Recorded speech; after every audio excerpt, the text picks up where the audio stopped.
Hi, this is Solim Bhartia and welcome to TFR Insights. Today we are going to talk about OpenSUSE Leap, one of the Linux-based distribution that is close to my heart.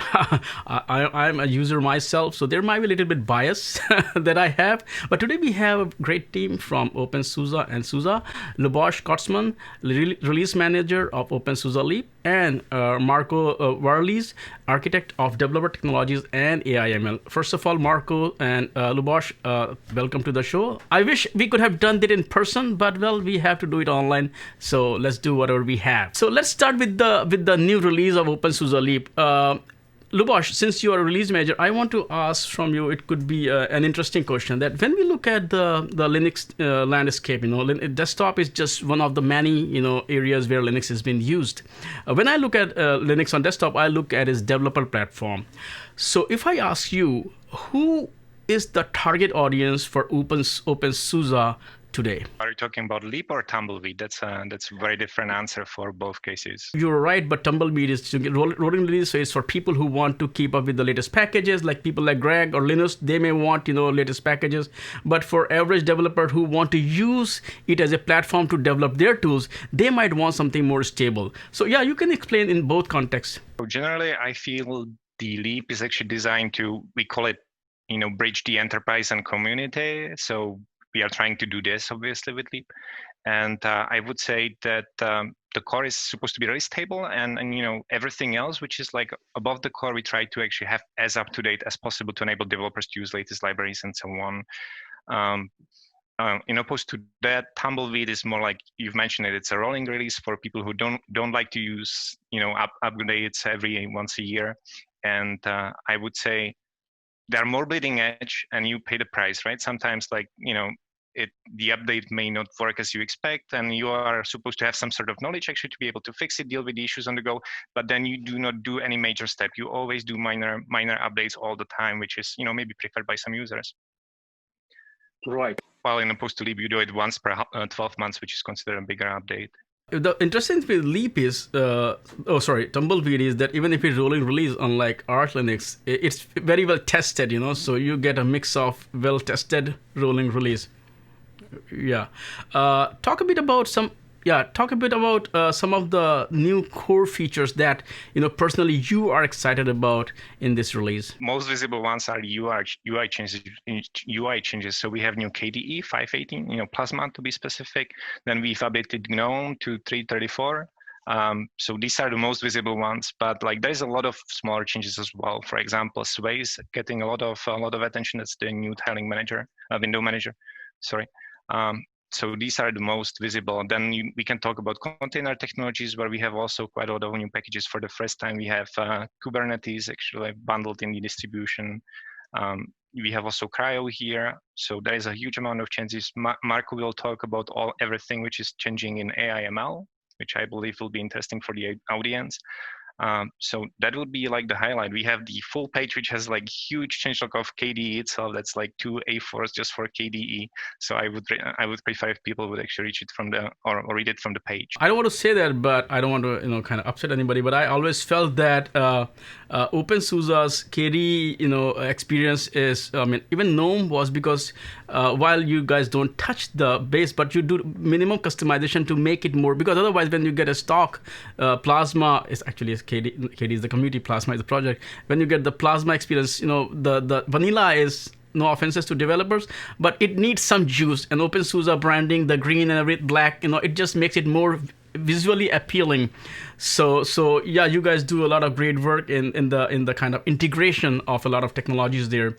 When you look at this can be something out of your scope of work, but when you look at GNOME and Plasma, do you see a kind of it's targeting a different kind of user base? Because GNOME, as we know, traditionally tries to simplify things. It doesn't give out so many options.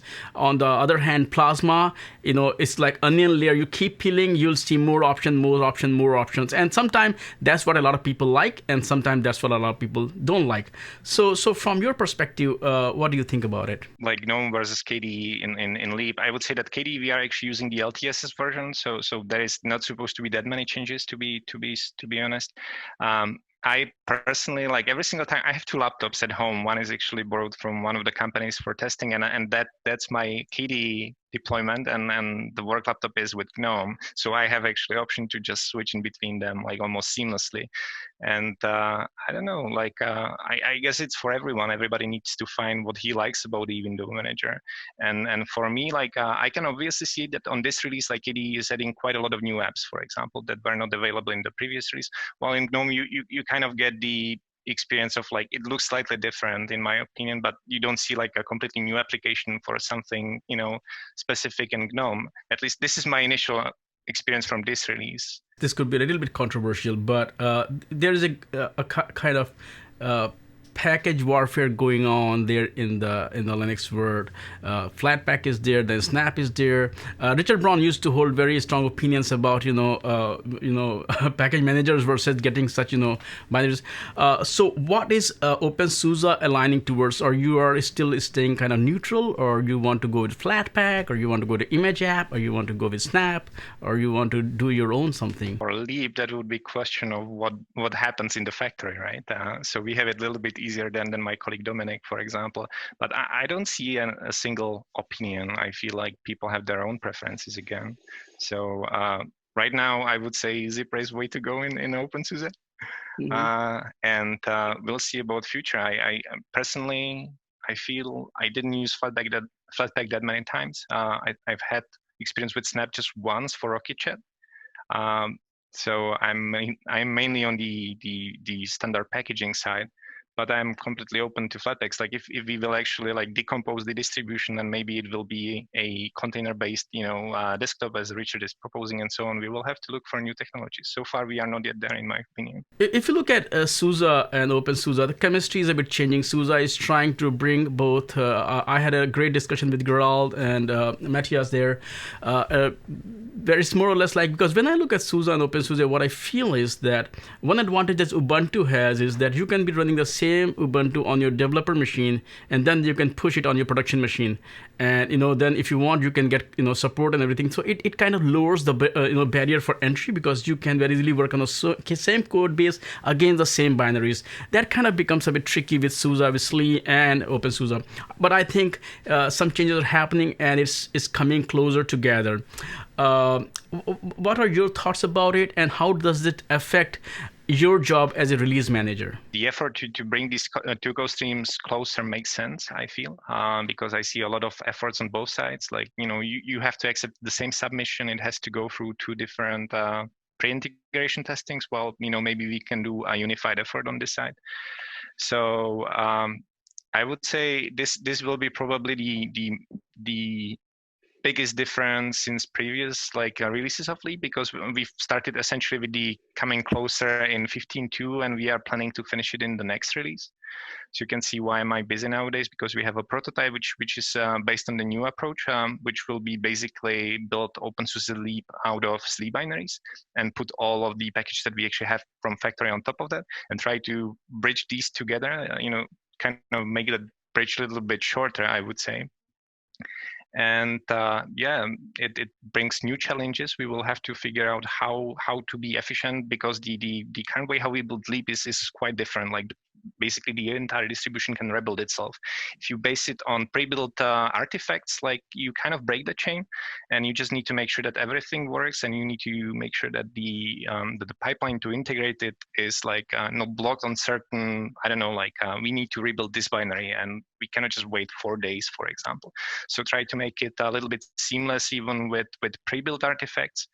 And I guess that's going to be a very interesting year for us, because we are supposed to have some sort of prototype release in October, and depends on how stable it is, we may actually have intermediate Leap release, which would be then 15.2.1.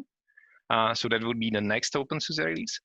If we are stable enough, if not, it's just going to be a release of prototype, and then we will roll out the change in the next release. So keep fingers crossed. And personally, I have high expectations. So let's see that if it ends up well. I would say that the most interesting change for developers on this could be perhaps that, if you write application once, it's sort of guaranteed that it will run on both sides. We were surprised by how many small differences there are in between Leap and SLE. Could be small feature enablement, slight changes in spec or evaluation of the spec. And it was about 150 of them just in the core system. Another thing that I feel is that a lot of developers, they are somebody's payroll, but then there are a lot of developers, they come from the community, but not everybody can afford to subscribe to SLE. Even if they work against OpenSUSE, they do know that it's not binary compatible, but when they work on Ubuntu, they know they can very easily move. So it does help in kind of increasing mindshare as well as usage, which brings me to the next point, and which is like when you look at Fedora, or when you look at Ubuntu, and when you look at OpenSUSE, what kind of edge do you have against these two? Let's wait 1 minute. You've mentioned something in your previous paragraph or sentence that made me think. You actually said binary compatible. It's actually being taken to even next level. It's identical, not compatible. It will be essentially the same binary that is shipped in SLE. It will not be rebuilt. So yeah. And now let's go to the Fedora question. Fedora and Ubuntu both. Let's not leave the Ubuntu people, okay? They'll be disappointed. I cannot really much talk about Ubuntu because I was not part of the project, but in Fedora I felt like I was. So I will start with the easier one. I feel that Fedora is done slightly differently. The build system, starting by build system, where we currently can rebuild like on any single change, like the entire stack of packages which somehow relate. While in Fedora, you take the artifacts from developers and then you kind of make them work together, which is slightly different approach. So starting from there, it's already different quite a lot. The next thing is, I would say the pre-integration testing that we have, in Tumbleweed, which could be perhaps compared to Rawhide, I guess, is somewhere else. So these two are similar, but I wouldn't say they are fully comparable. Like Rawhide is really like the bleeding edge part of Fedora, while Tumbleweed is sort of bleeding edge, which is already usable. And it's not as fast as Rawhide, but like it's somehow pre-integrate. There is some pre-integration testing happening, which is probably on Rawhide as well, because you have Bodhi, which handles transitions of packages and so on. But I would say this is the difference in between the normal releases, like in Fedora, let's say the last Fedora and now our Leap 15.2. The big difference that I see is the release cadence. So I believe, if I'm not mistaken, it's currently 6 months for Fedora, while we are having 12 months. So I guess that users, the big difference would be the user who probably wants to like touch his system less would most likely go for a Leap. While if you kind of expect like small or some updates like every 6 months, and so maybe newer kernel, you would probably go for something like Fedora in that case, because this is where we are really special. And I was surprised personally when I actually came to SUSE to see 12 months release cadence, because it actually got shortened to from 9 to 6 in Red Hat's world, I believe. So this is the big differences, and then we could talk about how projects are set up differently and so on, but this is out of scope, I guess, for this call. What are you doing to increase the mind share of OpenSUSE? Because despite all the great technologies, all the innovation that you guys are doing, OpenSUSE still lacks the same mind share that other projects enjoy. Are you talking now about Leap or OpenSUSE in general? I'm talking OpenSUSE in general, because Leap and Tumbleweed are just projects. OpenSUSE is, you guys do a lot of other work. OpenQA is there. So it's just talking about in general. Yeah. For OpenSUSE, I feel like we are still trying to find like some nice way how to advertise ourselves. Like compared to Fedora, sometimes I feel like we are not as visible. So we would like to make ourselves visible. I see that for example, I know that SUSE is starting the developer program and so on. And I know that people are also somehow enthusiastic about Leap being the developer, as you call it, like as you mentioned, some people cannot afford to use SLE or they just don't want to. And Leap is here, it's going to be identical. So I feel like we have maybe a great future there, for people who want to develop for SLE or make sure that applications run, they can use Leap as a developer platform. I feel like this is it may have been there before, but now we are really, really like identical, not just close enough. So I feel like this could be a new area where we could invest into advertising. I don't know, like I really feel that we need to get the right platform for communicating all the cool stuff that we do, and I feel like we are not yet fully there. I fully agree with you. As OpenSUSE user, and at one point I used to be OpenSUSE advocate. I do feel that. Now let's move to Marco. If you look at OpenSUSE, whether it's Leap or Tumbleweed or SLE. I mean, of course, SUSE is not building any AI ML frameworks or technologies. There is already a lot of open source. So when I look at OpenSUSE or SUSE or any technology, where does machine learning and AI ML fits into SUSE's landscape? When we started looking into the machine learning area and artificial intelligence for the broader area, we focused a lot, and this is also like a part of my other hat, which is the developers technologies. I always thought about data scientist needs, right? And so, if you wish, when considering that specific role in the machine learning area, as you said, there are plenty of frameworks out there which are daily used by data scientists, and which we really wanted to make sure those developers could use on our very own distribution, in this case, Tumbleweed and Leap 15.2. So I actually worked a lot also with Lubos with regards to the release management of these frameworks. But basically, we conducted pretty much a research and also using what research studies could be found from the internet. And obviously you would consider like TensorFlow, PyTorch, ONNX, MXNet, and these are all the frameworks that we really worked with the community to make sure that they could land first on factory, as you know, by marrying the factory first policy, and then obviously in the Tumbleweed for the rolling release, and then eventually Leap.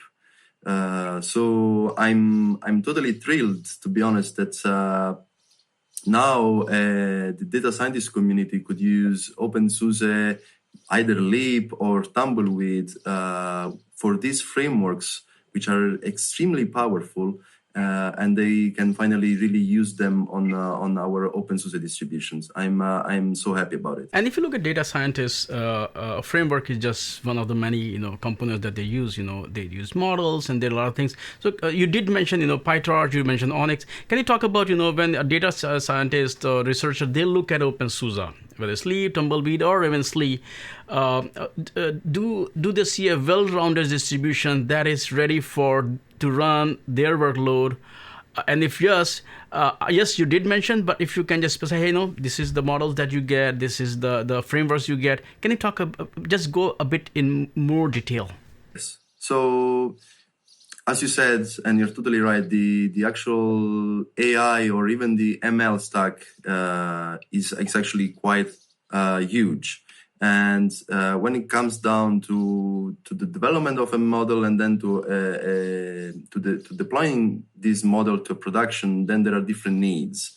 For example, in this case, we identify what the data scientist's role is versus what a data engineer, for example, could be doing, or even what we call the AI ops, right? So following the DevOps idea, there are like the AI ops, right? And there are very good reasons for that, because even in a production environment, when for example, when you want to deploy a model or where multiple data scientists need to work together, there is a need for a very thorough and scalable infrastructure. And to be honest with you, we are already in a position to offer that sort of stack.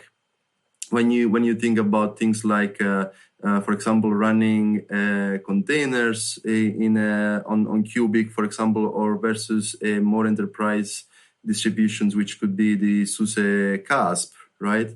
In these circumstances, for example, we could even imagine the use of frameworks which are again open source frameworks such as Kubeflow, which can assist both the data scientists and the AI operator to scale the infrastructure to the next level, right? Or even ensuring that, for example, different nodes in a sort of, for example, Kubernetes infrastructure, they could be either running on CPU-based host or being accelerated through GPU. And for example, something that is really on my mind and on my radar, and not just my mind, but also many others in this space, is what the real future will be of GPU acceleration for machine learning, right? CPUs are getting faster and faster and faster and even more powerful. So there are still like very interesting talks about where, for example, an infrastructure based on CPUs would be running versus where you really want to deploy a GPU-based node. What happens then in a production environment where you deploy a model and you're running your inference? So basically where really the machine learning is giving its best to provide direct feedback to a certain real-life use case. What's happening there?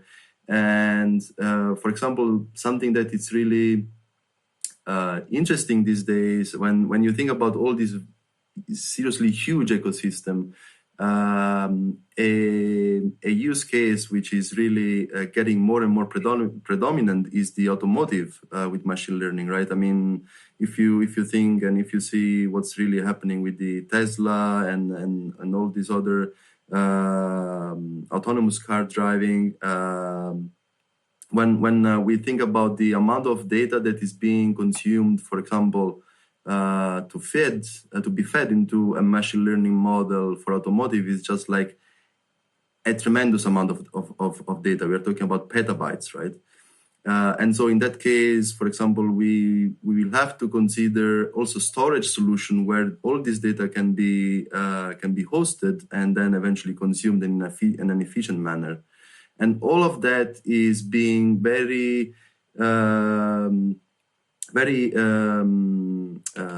cautiously being picked by us and decided upon in terms of different technologies and what we really want to offer to our end users and developers. So we just you talked about some other things. To be very honest with you, we just started to scratch the surface with the machine learning frameworks, but there is still a lot to be done. When we look at any OS, yes, you making tools available is good, but at the same time, the underneath OS that is running all those tools, how optimized it is for example, real-time kernel. A lot of things are there which it's not just a platform. It should also kind of help those kind of workloads. So what is OpenSUSE Leap or Tumbleweed or SLE offering in addition to just packaging and bundling all the tools? So for example, in terms of kernel optimization, you mentioned something very, very interesting, which is the real-time solutions, right? And we can actually have it on our operating systems, which basically brings the next level to what the kernel and what the operating system can actually do in a real-time use case. But also there's plenty of work that it's happening in terms of, for example, tool chains, or even working together with partners to enable specific hardware, which could be a GPU, for example, or that could be a neural network device. So, for example, in this specific case, I had the pleasure and to work with the ARM folks to basically add support for ARM-NN. We worked with ARM and specifically with Guillaume Gardet, who's the release manager for ARM in the OpenSUSE community, to ensure that ARM-NN could be offered both on Factory and on Tumbleweed and eventually Leap. And this again brings the distribution to the next level, where basically neural network devices could be used to offload specific workloads off the CPU and move them to a specific hardware device. So as you said at the beginning with your question, yes, we are enabling more hardware. We are enabling. We're moving things to the next level of performance by looking at tool chain optimization and kernel optimization, and last but not least, things like the real-time kernel, which can really be a crucial piece of the overall stack in a production environment. We are seeing, not we are seeing, it's happening, edge computing, where a lot of workloads are moving near because cloud means that you have to move your workload away from you to the cloud. Edge means you bring workload closer to the user itself. But edge also has a lot of, kind of challenges, like the devices are not as powerful as a data center. Internet connectivity can be big issues. So from the AI ML perspective, Marco, one question for you is, how much are you targeting such edge devices? Because in today's world, you have a lot of sensors are there. And then if you look at Tesla, it's more or less like IoT on wheel, or edge device, which is on wheel. And then from Lubosh, your perspective, OpenSUSE itself is a big, piece of operation, but you also have MicroOS is there, and there are other things that are going on there. So I want, both of your perspective. That first of all, what Marco thinks about edge computing from AI/ML perspective, and then from OpenSUSE's perspective, what kind of platform is there to enable running those workloads at the edge? The edge topic is building as we speak, to be honest with you, and specifically on the ML case. There are still somewhat contradicting requirements when you look into the artificial intelligence area, and specifically to something that I poked earlier on about whether people are really considering CPU-based solutions versus really deploying GPUs in those cases. In many cases, the feedback I get when talking to various different people is, we may not really require GPUs in this or the other use case.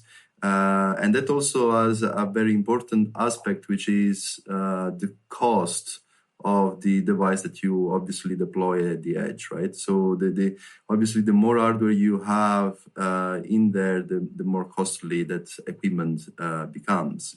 And so there are lots of trade-offs which are currently being considered, and then it really depends on the use cases and what people are considering to run on the edge versus what they are thinking to bring back to the data center and eventually compute on the data center side and offload back to the edge. So I would say it's really an evolving ecosystem right now, and there are various different use cases for edge, and there is a variety of use cases for machine learning at the edge, which span from, for example, networking versus computer vision and so on and so forth. Lubosh, can you please talk about how optimized is OpenSUSE itself to run on resource-constrained devices which are mostly deployed at the edge? Now, what we are trying to do with Leap MicroOS is to get kernel RT, so we have real time on Leap and try to support Marco's user story there. But if I could maybe mention how would we enable it rather than how are we set up for it right now, what I would really love to see is getting in touch with partners and see some specific use cases, for example, for MicroOS, and then see what we can do on the Leap side. Because if you don't have the use cases, you can offer only very generic solutions. So since in October we would like to have a community feature requests for OpenSUSE Leap, for making contributions to these bridging packages, I would love maybe if partners could actually try to jump on that wave and provide us some feedback, request something that they expect from Leap as well through this path. So this is my secret wish. Otherwise, we try to enable Marco if they come with use cases. MicroOS in Leap is here for a few months, and it was a quick response to need from market. So I guess that we can be very flexible, and this is what I would like to advertise always. We have long release cycles, but even in that long release cycle, we can always fit it in. So that would be probably my answer, just to make sure that we are flexible enough to enable any market trend that appears. Thank you, Marco, and thank you, Lubosh, for taking your time out today and talking to me today. As I said, I miss seeing you guys in person, but let's just do whatever we have right now. But I hope that soon we'll be able to hang out again and talk more about open source, Leap, and ML. Thank you.